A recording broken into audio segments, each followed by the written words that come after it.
All right, I'm not totally sure how helpful this will be because air conditioning is a rather involved topic. You have to understand some fundamental principles about physics and then understand the components on a car, the compressor, the condenser, the evaporator, and the lines in between. And your ambient temperature is going to change the pressures that you have. And so for a lot of people, it's just too involved and it's just too much. But maybe what I'll show today is what a home gamer's setup could look like if maybe you are familiar with some of those things like I am. I am a ASC certified master technician, so I was trained and certified on air conditioning, and I used to have all the fancy tools to do it. And I worked as an engineer in air conditioning for almost a decade at Volkswagen. So I'll just kind of show you the setup I have here. So our Honda Odyssey started acting up, and I could feel it, but then also it's nice to measure it with a simple temp gauge that goes inside the vent. And you can buy something like this for relatively cheap, and you close these valves and you hook up the red to the skinny line, that's your high pressure line, and the blue to the fat line, that's the low pressure line, and you can take some measurements. And when you first hook it up, we call those static measurements. If you start the engine and you turn the AC on, then they become dynamic. And these are sort of falsified static right now because the system hasn't equalized yet, because I just had the system running. So my pressures were a little bit low, and therein lies one of the very first things that's troublesome is to know how low is too low. And that has a little bit to do, well, it has a lot to do with your ambient temperature. It has a little bit to do with humidity, and it also has to do with what refrigerant you're running. This is R134A, which is what most cars ran for about 30 years. Now they're doing 1234YF, but pressures are similar. So yeah, you can take measurements like that. And then there's a third line that comes down, and you can hook that up to these canisters. And these canisters cost $10. You can buy them at Walmart. And this setup is far superior to what you'll also find at Walmart, which is a can about twice this tall, and it has a gauge on it, and it has an activator. And there's a few reasons why it's superior. For one, this costs $10 instead of those things costing like 50. For two, with the gauge set, you can read both sides, so you can do a better job figuring out what's going on. But the other thing that this setup allows you to do is it allows you to hook up this yellow line, not to a can, but to a vacuum pump. And this may intimidate you. It intimidated me for a long time. I didn't understand vacuum. It was easy to understand pressure. It was hard to understand vacuum. But this doesn't have to be that intimidating. And if there's interest and comments below showing support for that interest, then maybe I'll go a little bit more into depth about how air conditioning systems work and how vacuum pumps work and all that kind of stuff. But here's kind of an easy way to think about it. I'm gonna grab I'm just gonna grab a visual aid here, okay? So so right now, this is not empty. This is actually full. It's completely full of air. And if I begin to pour water in it, the water will push the air out easily and readily. And so we don't even think of it in terms like that. We think of it as this is empty and we put water in it and now it's full. But that's technically not true. There is gas in here, air in here. Now, when you have a big leak in an air conditioning system, or let's say you change out a component, the system is not empty. The system is actually full of something. It's full of air, and that air has to get out. And if it doesn't get out, then when you go to add refrigerant, it's not the same as this, because this is an open system. As I pour water in here, gas escapes over there because there's this huge opening. This is not a sealed system.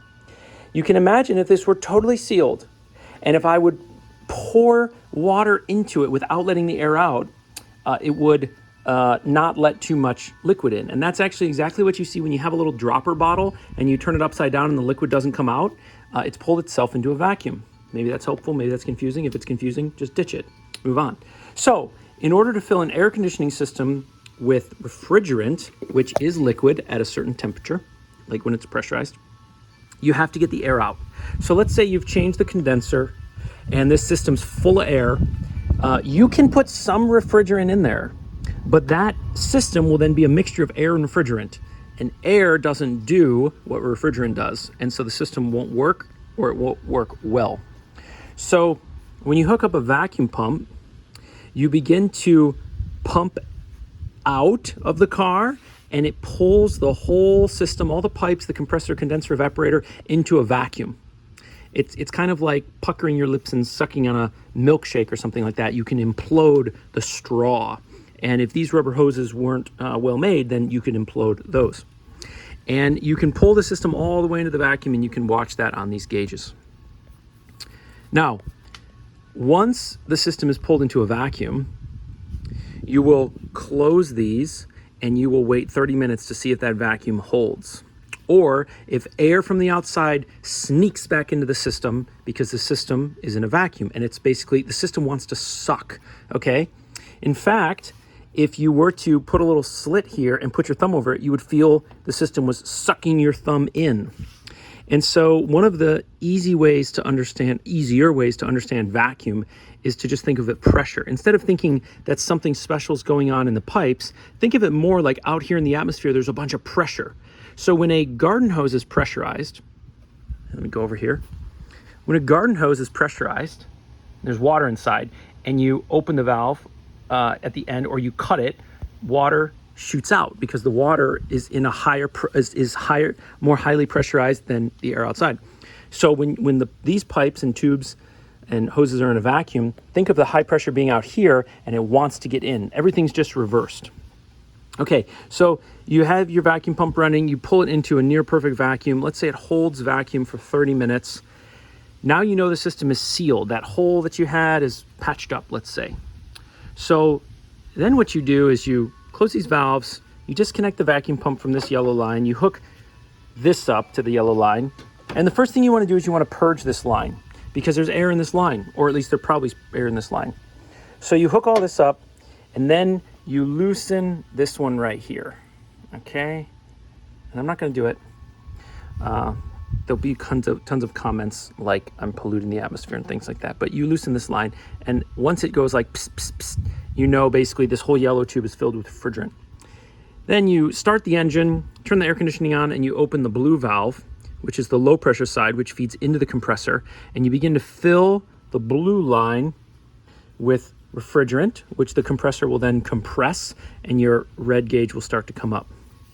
So this, I think I paid $100 for this. You can probably get an off-brand one. Robinair is pretty much the best in the business. You don't have to own that.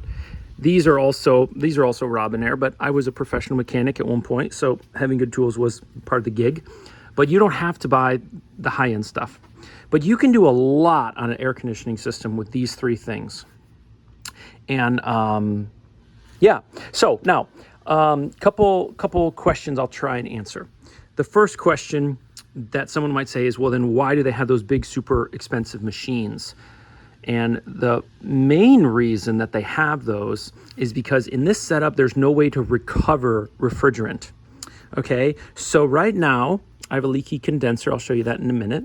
Right now, I have a bunch of refrigerant in the system. And if I just take the caps off and vent it to the atmosphere, I can't collect it in some bucket and reuse it. It just goes up into the atmosphere like smoke from a fireplace. And so refrigerant is relatively expensive. And so those big machines that you see where people do air conditioning professionally, is they have a way to recapture all of that refrigerant, and then they can actually reuse it because it's still good. In this setup, there's no way to recover old refrigerant. So that may not be a problem for you, because if you have a super bad leak, then all the refrigerant has leaked out to the atmosphere anyway. If you have a leak like this one, where your air conditioning is not working well and you want to change out the condenser because it's leaked, you have no way to get this refrigerant out of the system and recapture it. So one thing that people would do is they would just, you could disconnect this line here, so the yellow line is just flopping there, and then you could open these valves and you'll vent all of the refrigerant to the atmosphere.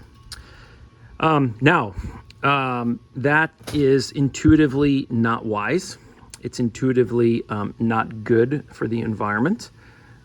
So a lot of people would say don't do it. And in many cases, perhaps all cases, I'm no lawyer, it's illegal. I know it's illegal to do it commercially. I'm not completely sure if it's illegal to do it residentially on your own vehicle. It could be, okay? And don't quote me. And you don't have to leave comments below. I'm not endorsing this behavior. I'm only explaining how it is done at the technical level, okay, what your options are. Again, someone could have this set up and all the refrigerant could be gone. You know, they could have been in a front-end collision, the condensers tore off, no refrigerant in the system, and they're not doing anything against the environment and the EPA or law-wise in order to do this, okay? But there obviously are circumstances like the one I'm describing here for myself where you have to figure out how you're going to get this vented. And you can take it to a shop and ask them to recover it, or you can vent it yourself. It is an option. Ethical, moral, right, legal, that's a totally different discussion, but it is physically an option. And you might be watching this video from somewhere in Asia or Africa or South America where it's not illegal to do that. And so it might be totally fine for you to do that there. And so I'm not here to play lawyer or judge. I'm here to explain something at the technical level. Okay. Let's see. The next thing I wanted to explain, I'm losing my train of thought. Sorry about that. Give me one moment to collect myself. I'm going to restart what I was going to say. Now, if your conscience is troubling you at the moment, and you're sort of wondering, well, is it right to let it out to the atmosphere? Is it wrong? Am I a bad person? All of that. Well, the first thing to think about is it illegal? Okay, and then you have to decide if you're interested in breaking the law or not. There are some laws that are not ethical or moral. In the Second World War, you had to report if you knew where a Jew was hiding, and if you didn't, it was illegal. So people were breaking the law all the time, but doing what was ethically right. So you have to make your own decision on that. I'm not the ethical judge in this case. But one thing I want to say as a reference is the government has allowed car manufacturers to put this refrigerant into cars. And they know very well that cars will get into car accidents and wrecks and all that stuff will go up to the atmosphere. So there are literally hundreds of cases every single day where due to a manufacturing defect or a damaged O-ring or a bad repair or a car accident where this stuff is being vented into the atmosphere. Now, just because it's happening sometimes under accidental circumstances doesn't justify doing it yourself on purpose. But it is important to recognize that this stuff was designed to be able to go up into the atmosphere under certain circumstances. If refrigerant had been 100 times worse than it was, they wouldn't have allowed people to use it in cars. Okay, the government knows that it can leak out. They know that there'll be manufacturing defects. They know that there'll be car accidents, and they have accepted that as part of doing business. So anyway, hopefully that I don't know if it's helpful, but maybe clarifies. Okay, next thing. Most of the time on an air conditioning system, the issue that you're going to have is leaks. Now, there are other problems you can have, of course. I'm not going to try and dive into all of those because those get pretty technical in nature, but most of them are leaks. And finding leaks can be a real pain in the butt. There's basically 3 ways to do it. The first is to have a technician insert dye into the system, and it comes out neon green. The downside to that is you have to be able to lay eyes on the leaky spot. Otherwise, you can't see the neon green. The second option is to spray the whole system with soapy water. And that has a similar downside in that you have to be able to see where you're spraying and not all the components can be accessed, like the evaporator. And the third option is what's called a sniffer. It is a handheld, think of like a Game Boy or something. It's like a handheld device that has like a long nose on it, and you point that nose in different places and it will tell you if refrigerant is starting to leak out. Now, those are pretty decent for like getting a general idea of where the leak is, but sometimes it can be hard to pinpoint. So you end up using sort of maybe all 3. In this case, I had some dye in the system. Hopefully you can see how that whole area is a little bit neon green. And there are special glasses you can wear to make it even more pronounced. But when I spray it down with soapy water, hopefully the pressure's still high enough. You can see it. Let me grab a flashlight.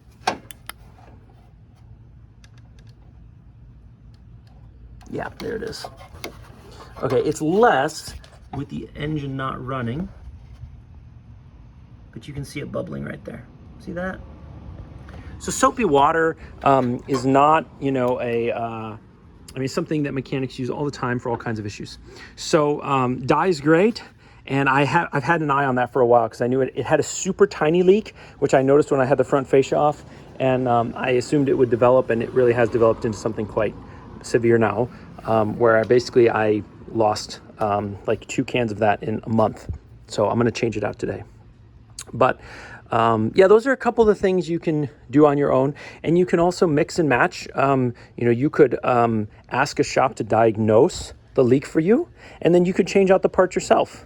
And then you could ask them to recharge it. And my experience with shops is that if you're candid up front and you show them that you're a straight shooter, then they'll work with you. And so you could call up a shop and you could say, hey, I'm pretty handy, or I'm pretty poor, or whatever. And I'd like to get my air conditioning working. I'd like to pay you to diagnose the location of the leak. Are you up for that? And then they say, yeah, pay me to diagnose the location of the leak. And then you say, and then I'm going to change the compressor, the condenser, whatever myself. And then can I pay you to recharge the system for me? And they'll probably say, yeah, we'll do that. And you just have that conversation up front, and you make it real clear that you're a big boy who knows how to put on big boy pants, and you're not going to blame them when it doesn't work. And that's a good way to save money and to kind of tiptoe your way into air conditioning repairs as a do-it-yourselfer. Okay, I hope that was helpful. There's so much more that I could say about air conditioning. I could probably do 10 hours worth of it. And I'm willing to do that if people are interested. But I'm not sure if people are, and I'm not sure if there's other good resources already available. At the moment, I've been talking in front of an engine compartment for like 12 minutes. I don't know how helpful that is, but we'll try it out. We'll see if this is helpful to someone, and hopefully it is. If not, give this video a big thumbs down so I know you hate it, and go check out some other YouTube channel with content which is better than mine. In the meantime, I hope you have a great day. Take care.